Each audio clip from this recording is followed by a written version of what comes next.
दोस्तों, कलेक्टर साहब अपनी सरकारी गाड़ी से कहीं जा रहे थे। तभी रास्ते में अचानक से एक चाय की दुकान पड़ती है, जिस दुकान पर काम करने वाला एक व्यक्ति चाय के ग्लासों को लेकर रोड को क्रॉस करता है। जैसे ही वह व्यक्ति रोड को क्रॉस करता है, तो जो कलेक्टर साहब होते हैं, उनकी नज़र उस व्यक्ति पर पड़ जाती है। और जैसे ही वह उस व्यक्ति को देखते हैं, तो फौरन से अपने ड्राइवर से गाड़ी रोकने के लिए कहते हैं।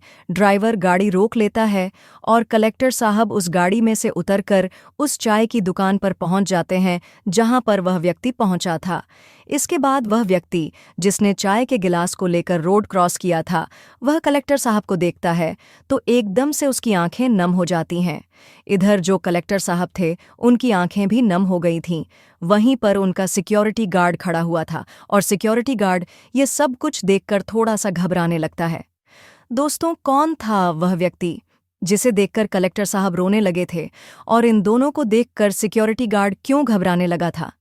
पूरी कहानी की सच्चाई जानने के लिए वीडियो को अंत तक जरूर देखें। यह कहानी है मध्य प्रदेश के सिंधी की।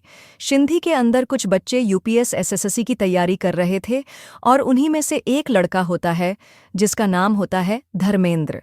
धर्मेंद्र के पिता गवर्नमेंट एम्प्लॉय है, और बचपन से ही धर्मेंद्र पढ़ने लिखने में काफ़ी अच्छा है। धर्मेंद्र के जो टीचर होते हैं, वह धर्मेंद्र के पिता से कहते हैं कि आपका बेटा पढ़ने लिखने में काफ़ी ज़्यादा अच्छा है, तो आपको इसकी पढ़ाई पर ज़्यादा से ज़्यादा ध्यान देने की ज़रूरत है। अगर आप इसे अच्छे से पढ़ाओगे तो ये ज़रूर से कोई कामयाब आदमी बन जाएगा। इस बात को सुनकर जो धर्मेंद्र के पिता होते हैं, वह भी इस बात के लिए सहमति जताते हैं। और जैसे ही बच्चा बड़ा होता है, तो उसकी ग्रेजुएशन पूरी होने के बाद सिंधी भेज देते हैं आगे की कोचिंग करने के लिए, ताकि वह पढ़ लिख कर एक बड़ा अधिकारी बन सके। वहां पर रहकर धर्मेंद्र तैयारी कर रहा था, और जिस कोचिंग इंस्टीट्यूट के अंदर धर्मेंद्र तैयारी कर रहा था, उसी कोचिंग इंस्टीट्यूट के अंदर एक आलोक नाम का लड़का भी तैयारी करता था। धर्मेंद्र पढ़ने लिखने में काफ़ी ज़्यादा होशियार था। इधर जो आलोक था, वह भी पढ़ने लिखने में काफ़ी ज़्यादा होशियार था। लेकिन यहाँ पर जो धर्मेंद्र होता है, वह अच्छी तरह से पढ़ाई कर रहा था। यानी कि उसके पास अच्छे कपड़े थे, अच्छा कमरा था रहने के लिए, और अच्छे से वह किताबें खरीद लिया करता था। उसे किसी तरह की कोई दिक्कत नहीं थी। लेकिन उधर जो आलोक होता है, आलोक के पास ज़्यादा अच्छी सामग्री नहीं थी। पुराने उतरे हुए कपड़े वह पहना करता, और ज़्यादातर दूसरों की किताबों को मांग मांग कर पढ़ाई किया करता था। अब जब धर्मेंद्र देखता है कि यह पढ़ने लिखने में अच्छा है, और उसका स्वभाव भी काफ़ी अच्छा था, क्योंकि वह क्लास में बड़ा ही शांत रहता और सभी से बड़ी नम्रता से बात किया करता, तो इसके बाद जो धर्मेंद्र होता है, वह धीरे धीरे आलोक के साथ नज़दीकियां बढ़ाने लगता है, और दोनों एक दूसरे के गहरे मित्र बन जाते हैं। जब वह गहरे मित्र बन जाते हैं, तो धर्मेंद्र को पता चलता है कि आलोक के माता पिता किसान हैं, और वह यहाँ पर रहकर कोचिंग कर रहा है। साथ में उसे काम भी करना पड़ता है, जिससे वह अपने रूम का किराया निकाल सके और साथ में अपने खाने पीने का इंतज़ाम कर सके। तो उसके बाद जो धर्मेंद्र होता है, वह कहने लगता है कि भाई, अगर ऐसी बात है तो तू ऐसा कर, मेरे रूम में रह लिया कर। मेरा काफ़ी बड़ा रूम है, और वहीं पर दोनों एक साथ रह लेंगे, और तेरे खाने पीने का प्रबंध भी हो जाएगा, क्योंकि तू पढ़ाई लिखाई में काफ़ी अच्छा है, और तू पढ़ाई के साथ साथ काम करेगा तो यह टेस्ट क्लियर करना बड़ा ही मुश्किल हो जाएगा। अगर तू मेरे साथ रहेगा तो मुझे भी इससे थोड़ी बहुत मदद हो जाएगी। और इस बात के लिए जो आलोक होता है, वह मान जाता है और धर्मेंद्र के पास ही आकर रहने लगता है। दोनों एक ही कमरे में रहा करते और एक साथ पढ़ाई किया करते। और जो धर्मेंद्र होता है, वह आलोक को अब खाने के लिए पैसे नहीं देने देता। जब भी कभी राशन आया करता है, उनके लिए तो वह मना कर दिया करता है। कहता है कि नहीं भाई, तुम्हारे पास वैसे ही काफ़ी कम पैसे हैं, तो तुम आराम से रहो, कोई भी दिक्कत नहीं है। पैसे मेरे पास काफ़ी है, तुम मेरी पढ़ाई लिखाई में हेल्प करवा देते हो, तो इसके बदले में तेरे रहने खाने का इंतज़ाम खुद कर दूंगा। यानी कि यहाँ पर अब जो आलोक होता है, उसे काफ़ी ज़्यादा सपोर्ट मिल गया था, और इसके बाद वह अपनी पढ़ाई पर और भी ज़्यादा फोकस करने लगता है। धर्मेंद्र अपने परिवार के बारे में आलोक को बताता है। इधर आलोक भी अपनी फैमिली की कंडीशंस के बारे में उसे बताता है कि वह लोग भले ही किसान हैं, लेकिन उनकी आमदनी इतनी ज़्यादा नहीं होती है, क्योंकि माँ की तबीयत भी खराब रहती है। तो इसी वजह से पिताजी काफ़ी कम पैसा भेज पाते थे और इसी वजह से मुझे काम करना पड़ता था। लेकिन जब से उसकी ज़िंदगी में धर्मेंद्र आया है, उसके बाद से उसकी पढ़ाई काफ़ी ज़्यादा आसान हो गई है और अब वह दिन रात एक करके अपनी पढ़ाई पर फोकस करता है। इधर जो धर्मेंद्र होता है वह भी पढ़ाई पर फोकस करता है और धीरे धीरे जब वह पहला एग्ज़ाम देते हैं यूपीएसएससी के लिए तो दोनों ही उसमें फेल हो जाते हैं। किसी का भी प्री एग्ज़ाम क्वालिफाई नहीं हुआ था और इसके बाद जो आलोक होता है वह पूरी तरह से टूट जाता है। लेकिन धर्मेंद्र उसको सहारा देता है और कहता है कि तू चिंता मत कर, तुझे कोई भी परेशानी लेने की ज़रूरत नहीं है, मैं हूं ना, यहाँ से तेरा सारा इंतज़ाम कर दूंगा। इसके बाद वह फिर से ट्राई करते हैं लेकिन फिर से रह गए थे और ऐसे ही करके उनके 4 अटेम्प्ट निकल जाते हैं। जैसे ही उनके 4 अटेम्प्ट निकल जाते हैं तो इसके बाद जो आलोक का पिता होता है वह आलोक को वापस अपने घर बुलवाने लगता है। कहता है कि बेटा, परिवार की कंडीशंस काफ़ी ज़्यादा ख़राब है और जो पैसा मैं तुझको भेजा करता हूँ वह आगे से नहीं भेज पाऊंगा। इस बात को सुनकर जो आलोक होता है वह बड़ा ही परेशान होता है और अपने पिता से कहने लगता है कि पिताजी, अभी 2 अटेम्प्ट बाकी हैं तो मुझे इन 2 को और दे लेने दो। शायद हो सकता है मेरी किस्मत चमक जाए, क्योंकि अब तक वह प्री और मेंस दोनों को क्वालिफाई कर देते थे लेकिन उन दोनों दोस्तों का इंटरव्यू रह जाता था। पिता इस बात को सुनकर हामी भर लेता है और 1 साल और उसका साथ देने के लिए कहता है कि ठीक है बेटा, अगर ऐसी बात है तो 1 साल तक और मैं तुझे थोड़े बहुत पैसे भेज सकता हूँ, लेकिन उसके बाद मुझसे कोई भी उम्मीद मत रखना। आलोक इस बात को सुनकर सहमत हो जाता है और धीरे धीरे उनका 1 साल भी बीत जाता है। लेकिन इस बार भी वही हुआ था जो पहले होता आ रहा था।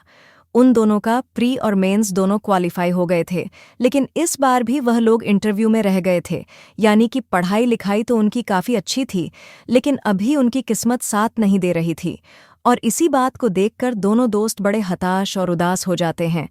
अब जैसे ही यह साल ख़त्म होता है, इंटरव्यू का रिजल्ट आता है, तो इसके बाद जो आलोक होता है वह अपना सामान पैक करने लगता है और कहता है कि दोस्त, अब तू ही यहाँ पर रह, मुझे जाना होगा, क्योंकि मेरे घर वालों ने मुझे 1 साल की मोहलत दी थी और 1 साल की मोहलत भी मेरी ख़त्म हो गई है। ये बात सुनकर जो धर्मेंद्र होता है उसे रोकता है। कहता है कि भाई, तू कहाँ जा रहा है?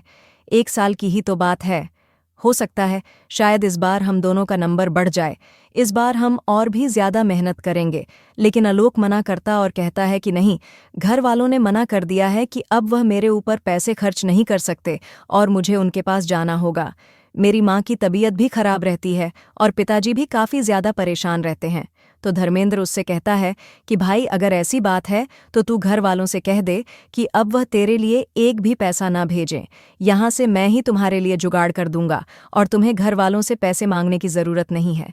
इसके बाद जो विवेक होता है वह थोड़ी देर तक इस बात पर सोच विचार करता है और उसके बाद फाइनली अपने पिता के पास फ़ोन कर देता है। कहता है कि पिताजी, यह फाइनल अटेम्प्ट है और इसमें मुझे एक और कोशिश कर लेने दो। कोई बात नहीं, शायद हो सकता है इस बार मेरा नंबर पड़ जाए और मेरी किस्मत चमक जाए। लेकिन पिता साफ साफ मना कर देते हैं और कहते हैं कि नहीं बेटा, ऐसा नहीं हो सकता।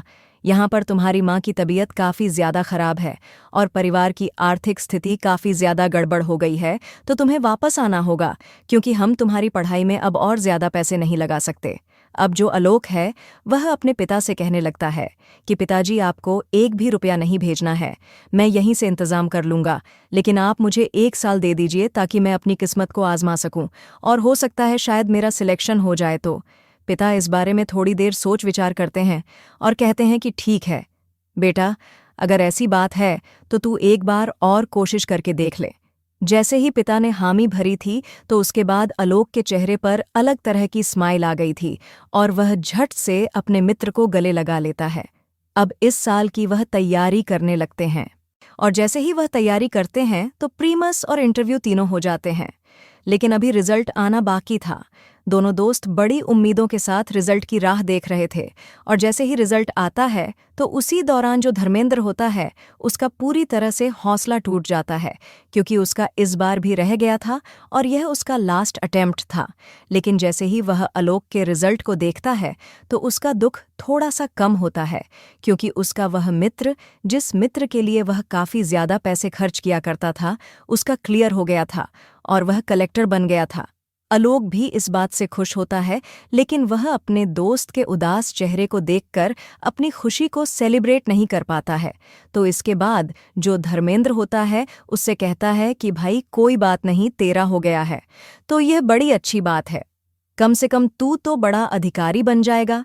इसके बाद आलोक धर्मेंद्र का हौसला बढ़ाता है और कहता है कि भाई किस्मत के सामने कोई नहीं जीत सकता, लेकिन तू चिंता मत कर, तुझे यह वाली सरकारी नौकरी नहीं मिली तो सरकारी नौकरी तो तुझे मिल ही जाएगी। तू और किसी टेस्ट की तैयारी कर, क्योंकि और भी कई सरकारी नौकरियां हैं जिनसे जिंदगी आराम से व्यतीत हो जाती है, तो तू उनकी तैयारी कर और मेरे हिसाब से आराम से तेरा उसमें सिलेक्शन हो जाएगा।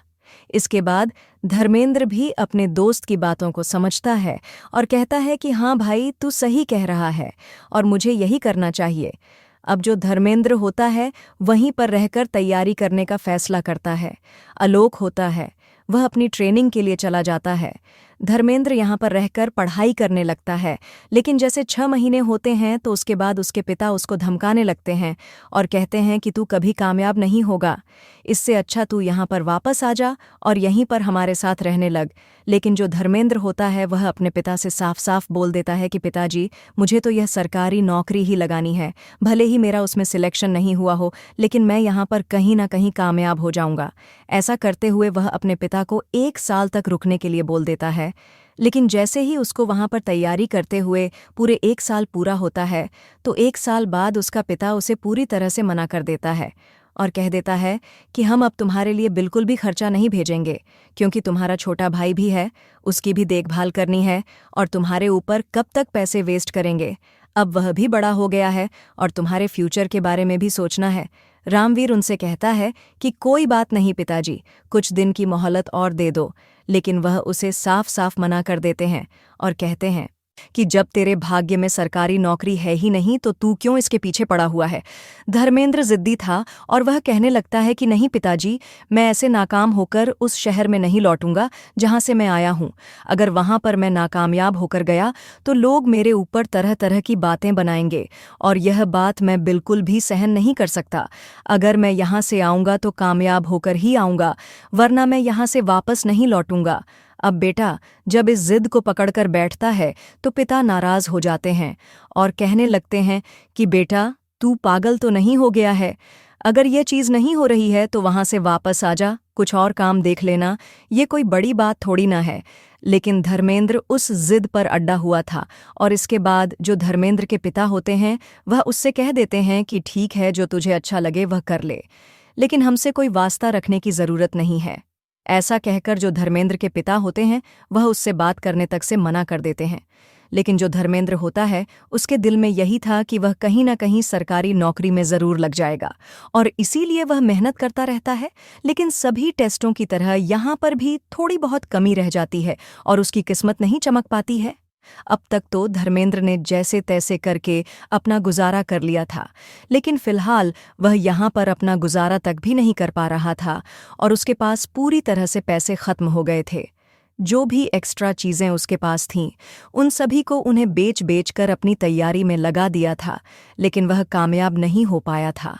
वह पूरी तरह से हताश और उदास हो जाता है और तभी अचानक से उसे अपने उस दोस्त की याद आती है जिसको उसने कलेक्टर की ट्रेनिंग करने के लिए भेज दिया था और उसने उसका बहुत ज़्यादा साथ दिया था। वह सोचता है कि क्यों ना मैं अपने उस दोस्त के पास जाऊं, हो सकता है वह मेरी मदद कर दे और मैं किसी न किसी अच्छे काम में कामयाब हो जाऊं। यह सोचकर जो धर्मेंद्र होता है वह अपने दोस्त आलोक के बारे में जानकारी निकालता है और पता करता है कि वह फिलहाल कहाँ पर पोस्टेड है। तो उसे पता चल जाता है कि वह एक डिस्ट्रिक्ट में अपना पदभार संभाल रहा है और वह अच्छी तरह से अपना काम कर रहा है। इसके बाद जो धर्मेंद्र होता है अपने दोस्त आलोक से मिलने के लिए वहाँ से निकल जाता है थोड़े से पैसे लेकर और जैसे तैसे करके अपने दोस्त आलोक के ऑफिस तक पहुँच जाता है। लेकिन वहाँ पर जाने के बाद जैसे ही उसकी हालत को बाहर सिक्योरिटी गार्ड देखता है तो वह उसे मिलने से मना कर देता है और कहता है कि तुम जैसे लोगों के लिए कलेक्टर साहब फ्री नहीं है, तुम यहाँ से चले जाओ।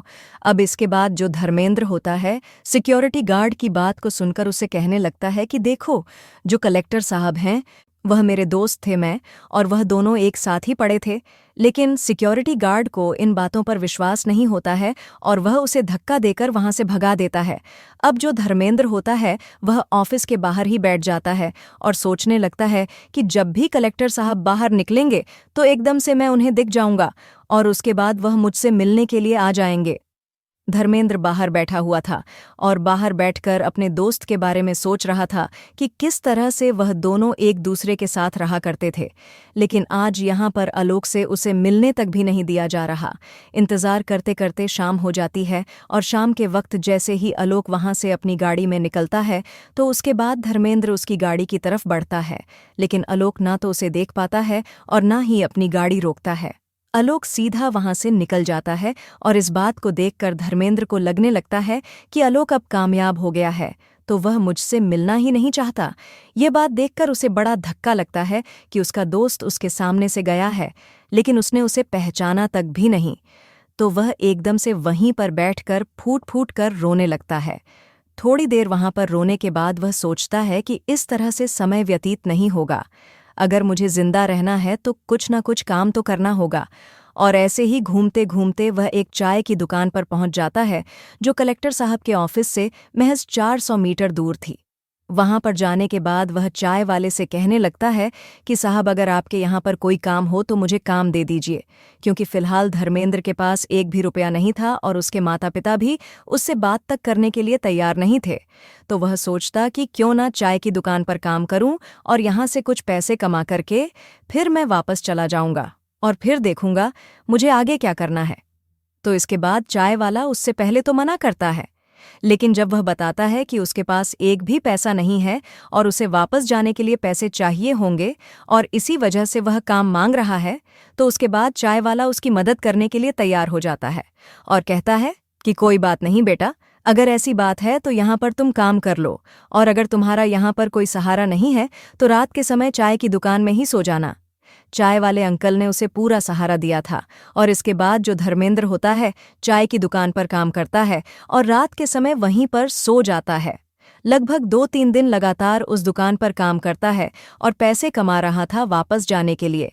अब जैसे ही एक दिन उस चाय की दुकान से चाय देने के लिए जाता है और जब वहां से वापस लौट रहा था तो उसी दौरान कलेक्टर साहब की गाड़ी वहां से गुजर रही थी और कलेक्टर साहब जो आलोक होते हैं उनकी नज़र धर्मेंद्र व्यक्ति पर पड़ जाती है जो वहां से चाय लेकर जा रहा था। पहली नज़र में उसे देखने के बाद पहले तो आलोक को विश्वास नहीं होता, लेकिन फिर भी वह उसे कन्फर्म करना चाहते हैं कि यह सच में ही धर्मेंद्र है या मेरा वहम है।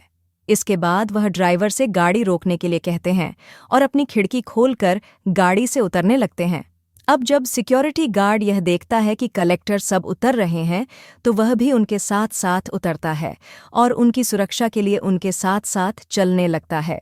कलेक्टर साहब सीधे उस चाय की दुकान पर पहुंच जाते हैं जहां पर धर्मेंद्र काम किया करता था और जैसे ही वह धर्मेंद्र के सामने खड़े होते हैं तो एकदम से धर्मेंद्र की आंखें नम हो जाती हैं और जैसे ही कलेक्टर साहब धर्मेंद्र की आंखों में आंसू देखते हैं तो वे समझ जाते हैं कि यह और कोई नहीं उसका दोस्त धर्मेंद्र ही है और इसके बाद उनकी आंखें भी छलकने लगती हैं। अब वह सिक्योरिटी गार्ड जिसने उस दिन धर्मेंद्र को वहां से भगा दिया था और उसे मिलने नहीं दिया था, वह यह सब कुछ देखकर हैरान हो जाता है क्योंकि इस व्यक्ति को देखकर कलेक्टर साहब की आंखों में आंसू आ गए थे।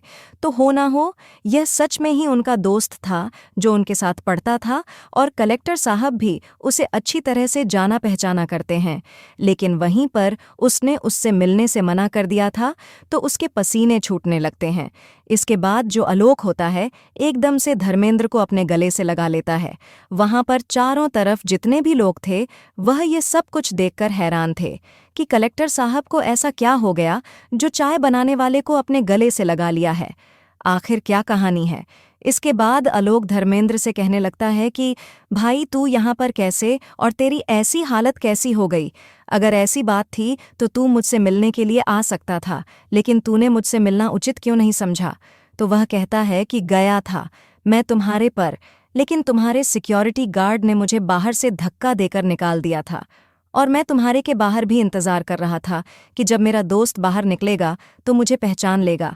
लेकिन तुम्हारी गाड़ी मेरे सामने से चली गई और मैं तुम्हारी गाड़ी के पीछे से भी गया था, लेकिन तुमने इस बात पर कोई भी गौर नहीं दिया। तो इसके बाद जो आलोक होता है पहले तो अपने सिक्योरिटी गार्ड की तरफ देखता है, तो सिक्योरिटी गार्ड एकदम से उनसे माफ़ी मांगने लगता है। कहता है कि साहब मुझे नहीं पता था, इनकी हालत देखकर लग नहीं रहा था कि आपके दोस्त हैं। तो कलेक्टर साहब उसे बहुत धमकाते हैं, लेकिन वहीं पर जो धर्मेंद्र होता है वह उन्हें रोक लेता है। कहता है कि भाई कोई बात नहीं, इससे गलती हो गई, इसको माफ़ कर दो। धर्मेंद्र के कहने के बाद कलेक्टर साहब शांत होते हैं और धर्मेंद्र से कहते हैं कि भाई आगे की बातें घर चलकर करेंगे और तू अभी मेरे साथ चलेगा।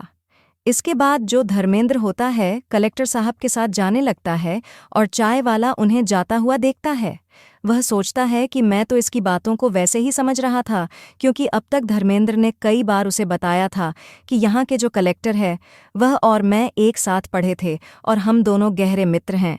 लेकिन चाय वाला सोच रहा था कि शायद इसके दिमाग में कोई प्रॉब्लम आ गई है, इसी वजह से ऐसा कह रहा हो। इसके बाद धर्मेंद्र और आलोक दोनों आलोक के बंगले पर चले जाते हैं, जहां पर उसे सरकारी आवाज़ मिला था। और वहां पर जाने के बाद जो राहुल होता है सबसे पहले उसे अपने सबसे अच्छे कपड़ों को देता है पहनने के लिए और उसे अच्छे से नहला धुलाकर तैयार करता है। इसके बाद वह दोनों बातें करते हैं और बातों के दौरान जो धर्मेंद्र है अपनी पूरी कहानी आलोक को बता देता है और कहता है कि भाई अब कुछ भी नहीं बचा, सब कुछ पूरी तरह से बर्बाद हो गया है और मेरे पास अब कुछ भी नहीं है जिससे मैं अपना जीवन व्यतीत कर सकूं। तो आलोक कहता है कि भाई तू चिंता मत कर, मेरे पास सब कुछ है और मैं तुम्हारा साथ दूंगा जिस तरह से तुमने मेरा साथ दिया था। बताओ तुम क्या करना चाहते हो।